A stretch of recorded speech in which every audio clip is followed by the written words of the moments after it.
Assalamualaikum warahmatullahi wabarakatuh. Saya Liz Kalina, mahasiswa dari Institusi Agama Islam Negeri Fatul Muluk, Papua.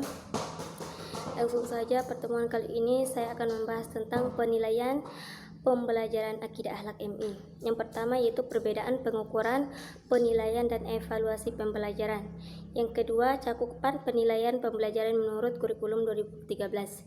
Yang ketiga, penilaian autentik pada proses dan hasil belajar menurut kurikulum 2013.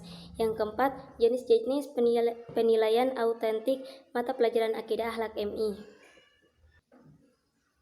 Baik, sekarang saya akan menjelaskan mulai dari yang pertama, yaitu perbedaan pengukuran, penilaian, dan evaluasi pembelajaran. Yang pertama, pengukuran merupakan suatu proses atau kegiatan untuk menentukan kuantitas suatu yang bersifat numerik. Pengukuran lebih bersifat kuantitas, bahkan merupakan instrumen untuk melakukan penilaian.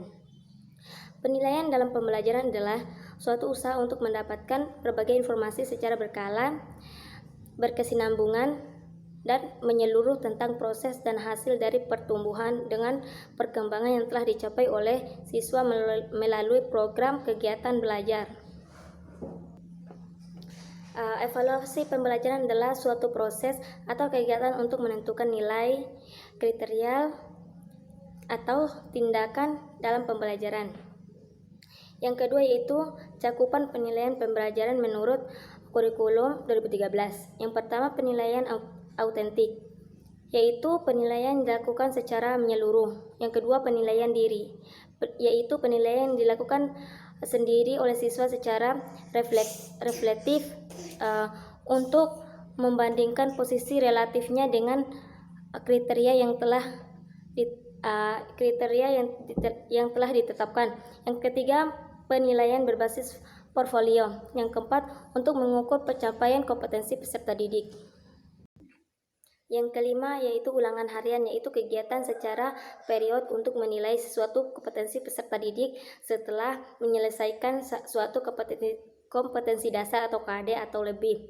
Yang keenam ulangan tengah semester atau UTS, yaitu kegiatan untuk mengukur kompetensi peserta didik setelah 8 atau 9 minggu kegiatan pembelajaran. Yang ketujuh UAS, yaitu yang dilakukan di akhir semester.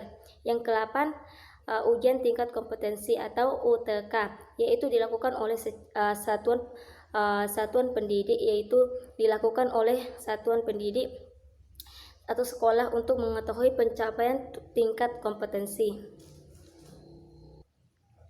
Yang ke-9 yaitu ujian mutu tingkat kompetensi atau UMTK, yaitu dilakukan oleh pemerintah untuk mengetahui pencapaian tingkat kompetensi. Yang ke-10 UN, yaitu kegiatan pengukuran kompetensi tertentu yang dicapai oleh peserta didik dalam rangka menilai pencapaian standar nasional peserta didik yang dilaksanakan secara nasional. Yang ke-11 ujian sekolah atau madrasah, yaitu pengukuran pencapaian kompetensi di luar kompetensi yang diujikan pada UN, dilakukan oleh satuan pendidikan atau sekolah. Yang ketiga yaitu penilaian autentik pada proses dan hasil belajar menurut kurikulum 2013. Penilaian autentik oleh tuntutan kurikulum 2013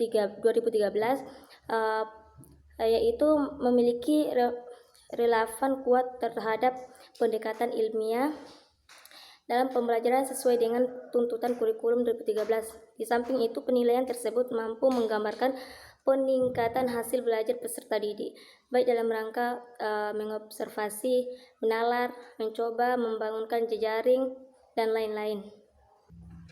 Yang keempat yaitu jenis-jenis penilaian autentik mata pelajaran akidah akhlak MI.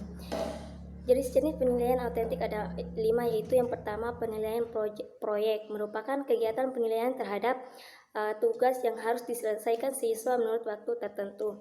Yang kedua penilaian kinerja, yaitu penilaian autentik sebisa mungkin melibatkan partisipasi siswa, khususnya dalam proses dan aspek yang akan dinilai. Yang ketiga penilaian portfolio, yaitu merupakan penilaian atas kumpulan artefak yang menunjukkan kemajuan dan dihargai dari ke hasil kerja dunia nyata. Yang keempat, penilaian jurnal merupakan suatu yang telah dipelajari dalam proses pembelajaran. Yang kelima, penilaian tertulis, yaitu penilaian tertulis dalam pembelajaran tetap ada digunakan, contohnya berbentuk uraian atau esai. Demikian penjelasan dari saya. Wassalamualaikum warahmatullahi wabarakatuh.